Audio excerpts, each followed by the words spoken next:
More tips and strategies on how to make $6,000 a month or more in your gig hustle on this segment of the Gig Geezer.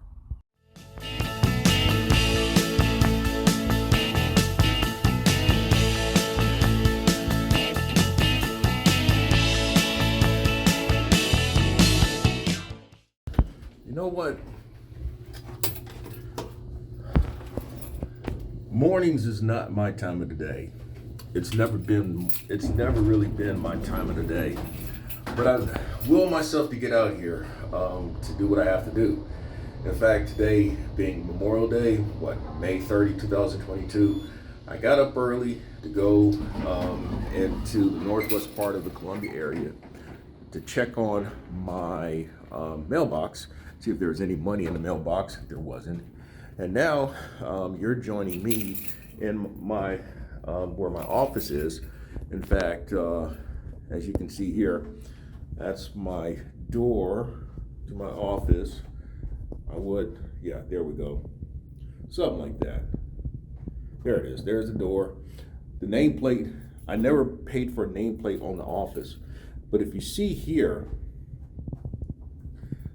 the building property manager actually have a new client that's taken up basically the back half of this floor, and they made the building property people made the mistake of forgetting that my office is there. And so when they put in a keypad and started locking this door, the U.S. Postal Service didn't think anything of it, and so mail stopped coming to my office. So you're with me now to check on my office. I don't think there's any mail in here, but what they had to do was they had to cut a new door, and so that's where you see all that there. There was a big old trash receptacle here about a week or so ago, and now it's not. But yeah, this is where my actual office is, and this is actually one of my legitimate tax. More importantly, this is one of my legitimate tax write-offs. Okay, so now you see over there, that's my desk, chairs. This is where they had to cut. They're closing off this door, where this door was. They took out the light switch, and they put in a new light switch over here, but they've yet to come back over here and do what they need to do. So I really hadn't come over here, and of course, since they hadn't, I guess, let everybody know that my office is actually still in existence, I don't see any mail come over here. But I don't have a lot of mail coming over here anyway. Most of my mail goes to my mailbox. But again, I just want y'all to see one of my legitimate tax write-offs that I've been sharing, that I've been describing for quite some time now, since I started the Gig Geezer channel. But anyway, as for the start of today, start of a new week, but yet 2 days left in the current month.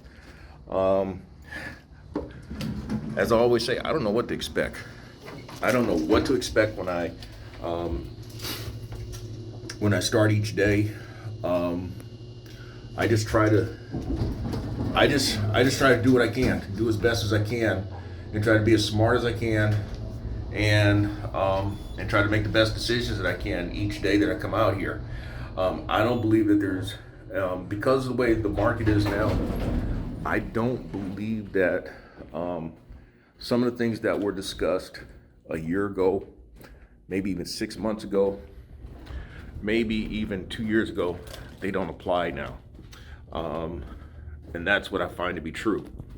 Of course, from a cynical standpoint, I'm also the one who's saying I'm often saying, at least privately, and not yet on the Gig Geezer channel, where are those people who are on the channels talking about how they made $250 in a day, $300 in a day, $400 in a day, $500 in a day? Where are they now? What they're doing? As I anticipated back in January, and as this year has progressed so far, I sensed then that what we will see is what way the market was 3 years ago, back in 2019, and it has unfolded that way. But things are complicated even more because of the rising inflation. And if you are making more than you did last year, at least those of you who were in it last year, and you may be making more or slightly more, as I am, it's not keeping pace with inflation. I'm finding that I am spending almost just about twice as much for gas as I did last year. And that's cutting into, of course, obviously profit margin, but it's also cutting into, it's just cutting into a lot of things. How do you make more money? How do you find more ways of making more money? Well, I've said all along that you have to diversify your options. I've been working or scanning 7 apps at one time every day that I'm out here: DoorDash, Grubhub, Uber Eats, Waiter/Bite Squad, Instacart, Point Pickup, and Roadie. I would like to be on Spark, but I've been trying to get on Spark for the last 3 years, and I have not been able to get on with Spark. There's one app out there that I am looking at getting on. I just have not hit that button to submit for the MVR report. There is Ship It, and as some of you who are returning visitors of the Gig Geezer, you know that I don't like Ship It, and I have been on record as saying that I have uninstalled that app. So I'm looking at right now, as I'm talking, to turn on the apps and see what's out there. The vibe is definitely sedate. It's definitely, I'm not going to say a sepulcher. That's your $5 word for graveyard, cavernous, cave, graveyard type. More sepulcher is more of a of cave, but definitely it's definitely sedate. It's definitely quiet. But speaking of quiet, I had a nephew to visit me back in 2015. He lived in South Central. He lives in Los Angeles, and there were some other folk who visited me back 2015, 2016. And one of the first things they often noted about the Columbia market, it's quiet. It's really quiet. It definitely is. And the thing is, with Columbia market, you go, depending on where you go, no more than 10 minutes outside of really the more populated areas, you're in the sticks. And I've shown how I've had to deliver out into the sticks. But anyway, that's enough said. Again, I just wanted to show y'all one of my legitimate tax write-offs, and I'm about to start the gig. If you like the content that's been provided in this segment of the Gig Geezer or in any other segment of the Gig Geezer, hit that subscribe button. Give my content a thumbs up. Share my content among others, and I definitely welcome your comments in the section below. I am in the midst of traveling to dropping off a Uber Eats order. The offer amounts for $9.28 from IHOP. Now, for me, this is kind of a save face opportunity because I missed out on a DoorDash opportunity for $15.25. Now you wonder, how in the world would the Gig Geezer miss on a $15.25 order in which I never had a chance to see it, I never had a chance to examine it or decline? Well, when it comes to the DoorDash app, I have issues with it every single day. Or maybe DoorDash has issues with me every single time I am on the app. A very, very frequent occurrence is the app putting me on pause because I've turned down too many orders. Another frequent occurrence is the app logging me out, finishing my shift, because apparently I have been off for 10 minutes, or I've been on pause for 10 minutes or more because I'm probably doing an Instacart order or whatever. But also what happens is that it will force me to end my shift. The app will force me to end my shift because for some reason the app glitches on me, and then I have to I literally have to log back into the app. And sometimes when I log back into the app, the only way that I can actually progress into the app is that I literally have to end the shift. I know that's a lot to say, but I mean, this stuff happens. The other thing that happens sometimes is that, as I mentioned, where it glitches or what have you when I'm toggling between apps, somehow when I went back in between apps, I saw where Para had $15.25. So I knew that this was an order that I definitely would want to look at. I couldn't get back into the app. It was as if the app froze on me. And so the only way to get into it, you have to hit cancel, and then it forces you to log back in. And by the time I logged back in, it was too late. $15.25, poof, gone. And so, I don't know if that happens to you, but let me know if it does. Hit that subscribe button. Give my content a thumbs up. Share my content among others, and I definitely welcome your comments in the section below. All right, I am several minutes removed from having dropped off my last order within the first half hustle. According to GridWise, this first half hustle ended having made $102.99. It took me right at about 5 hours to accomplish that. Yes, I worked a little overtime to get there, and that actually has been kind of the norm, as I've shared in previous Gig Geezer segments, how as things have slowed up, the first half hustle is probably the hardest one to make the money. While along the way, I already shared about how I missed a $15 order in which the DoorDash app froze me out of that order. But I also made a couple of tactical errors while working through the first half hustle. One of them was I'd accepted an Instacart order that offered $14, 6 items. I had also had in hand a DoorDash order for $8.25 that I was supposed to just go straight and drop off. But I took the Instacart order, and since it was 6 items, I figured that I could get that done. Yeah. And I did. And I still was able to go and drop off the DoorDash order in time. However, as I drove back to the correct route to drop off the Instacart order, I happened to accept an $11 Waiter/Bite Squad order. And strategically speaking, that was a nice order to complement the Instacart order, because as it turned out, that order was a block away from the Instacart drop-off. All that is to say, I did not leave with that Waiter/Bite Squad order, because I waited 15 minutes and the order still wasn't ready. So, and the reason why I would have waited longer, however, the Instacart order had some ice cream, and I couldn't let the ice cream melt in 91 degree temperature. No, I couldn't do that. So that was my tactical error.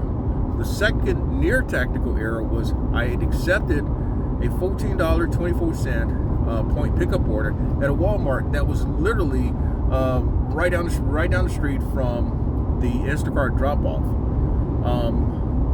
But when I got there, I realized I didn't want to wait for that order. I just did not want to wait for that order. And quite honestly, I was about to resign myself to accepting having not gotten anywhere close to my goals. We're talking about it being a horrible first half. Right. It is clearly obvious that several hours now have elapsed, and I am now en route to picking up a $14.25 offer from DoorDash, and that is for the ball game. That is going to put me at about $210 for today, and that does not include the customer surcharge, fuel assistance surcharge on Uber Eats. Now, prior to this order, I just dropped off, in fact, less than 5 minutes ago, an Instacart order for $17.63. Instacart has really been the workhorse for me today, in that I've done 5 orders today not big money. In fact, I rarely get big money orders on Instacart. What I tend to get are orders that allow me to go in between stack orders together across multiple apps, or just something to keep things going. So $80.84 worth of Instacart orders has kept me definitely in the ball game today. I have not actually worked two hustles. It's more of a hybrid of a full continuous shift. And why? As I mentioned, when I thought that I would be chiming in, giving an update on how things went during the first half hustle, I had a string of 3 consecutive orders, a Grubhub, Instacart, and a Waiter/Bite Squad order that really kind of put me in a position where I'd be talking about having earned $200 or more today. And so it would have behooved me to pass up on those opportunities. Now, for those of you who are returning Gig Geezer visitors, hey, y'all know that I normally work a first and second half hustle. This is the first time that I've really put in a continuous hustle, probably in 2 years. And the reason why I like to break it up is because it allows me a chance to take care of other things. Now, for the longest, like multiple times a week, it would allow me a chance to practice with my bowling. Well, since late October, that hasn't been the case. Still, it allows me a chance to get rest or to take care of some insurance agent stuff. And as you saw earlier today, I showed you my office, one of my legitimate tax deductions, and so that allows me a chance to get caught up on things like paperwork that may need to be completed, paperwork that may need to be submitted, or call back customers. That's usually the time that I'm able to call back customers, is either first thing in the morning or in the afternoon in between hustles. So let me get inside, pick up these items, and I'll get back with you. Okay, all right, so we've got the Highway 55 order, and as I was leaving, I heard on the sound system REO Speedwagon's Roll with the Changes. Another noted song was Riding the Storm Out. And also, what else? Keep on Loving You. I'm gonna keep on loving you. As for me, I was a year out of high school when that album came out. And I actually just started kind of showing signs that I could bowl. I mean, I was, for the most part, at that time, a hot-headed, $140 average, petulant punk. And to that point, I still had not yet figured things out, nor had I really tried to listen to someone. And actually, this is something that's probably, this may be a little more important in terms of maybe in you and some of y'all putting together the right mindset to do your hustle, because you definitely have to be in the right mindset in order to keep out here, to be out here day in and day out, to make the money that I'm making and a number of other folk who are uploading content here on YouTube. Now, 1981, I was a $140 average bowler. I improved to about a $160 average because I bought my own equipment for the first time. In fact, I changed grips and I actually put more time into bowling. But I had not yet learned how to listen to this guy named Cleo Hicks. Those people who know me from the bowling alley and those who know me personally know that I've spoken of Cleo Hicks for now almost 40 years now. I first met him in 1980, and I approached him as because I knew that he was the best bowler. He was the best bowler in the bowling alley that I used to hang out at and keep score. Yes, there was a time that you could keep score for money at bowling alleys, and the first thing Cleo Hicks told me was, if you listen, I can help you become a better bowler. Well, it took me about 3 years from the first time I met him before I listened to him. When I listened to Cleo, when I finally started listening to Cleo, I went from a $160, maybe at best a $170 average bowler, to a scratch bowler. And I've been a scratch bowler, 200 plus average bowler since the mid 1980s. But it started when I listened to Cleo Hicks. In fact, much of what I know about bowling comes from my time spent with Cleo Hicks. And Cleo may not have been the salt of the earth, but the things that Cleo spent time to talk with me about are things that I'm still applying in life. In fact, when I get stuck with my bowling, I go back to my conversations that I had with Cleo. I think about the things that he showed me, and it helps. All that is to say, I'd like to think that if you go back to some of my previous sections, if you go back to some of my previous uploads of the Gig Geezer, you may find some nuggets in there that will help you in these current slower times. In fact, what may be the new reality for the foreseeable future in gig hustle. How does this apply in terms of making $6,000 or more a month, making $200 a day, pretty much almost every day? I mean, this year alone, I have not made $200 or more 10 times, in which days I put in both a first and second half hustle. 10 days.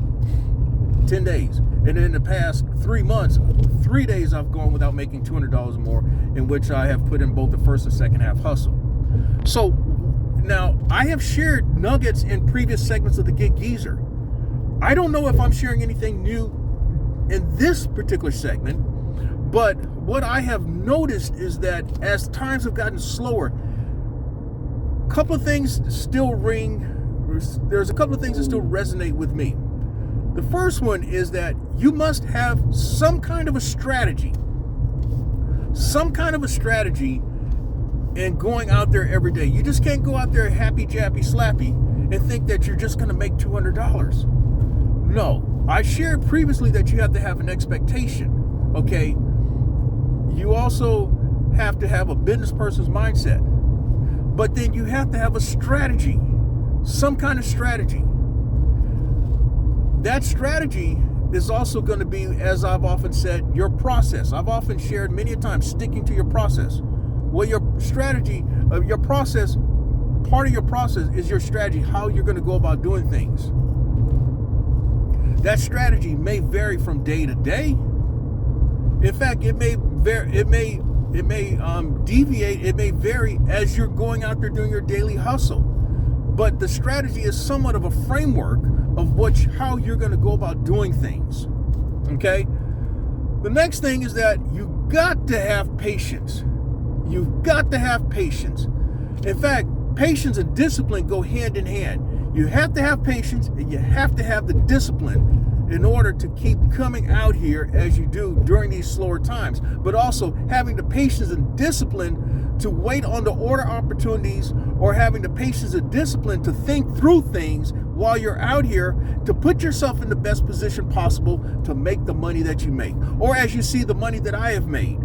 Now, just for whatever it's worth, since January 2021, I have made over $100,000. That's right. Now, in a previous Gig Geezer segment, I shared that since the tax years of 2018 through 2021, I've made over $210,000. So why would I take a pay cut by doing something else? Why would I take a W-2 gig when I've made that type of money?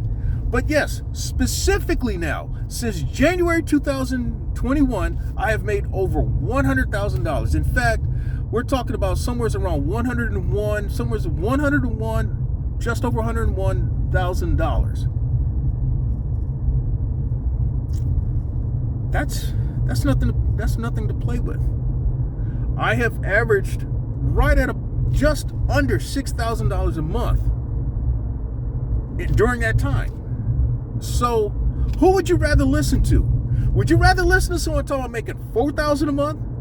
Would you rather listen to someone who's making $5,000 a month, maybe here and there? Or would you rather listen to someone who's making 6 G's a month? Take your choice. Now, it could be a matter of charisma. Maybe I don't have the charisma that you're looking for. But if you listen you might make some money. And so, if you like the content that's been provided in this segment of the Gig Geezer or in any other segment of the Gig Geezer, hit that subscribe button, give my content a thumbs up, share my content among others, and I definitely welcome your comments in the section below.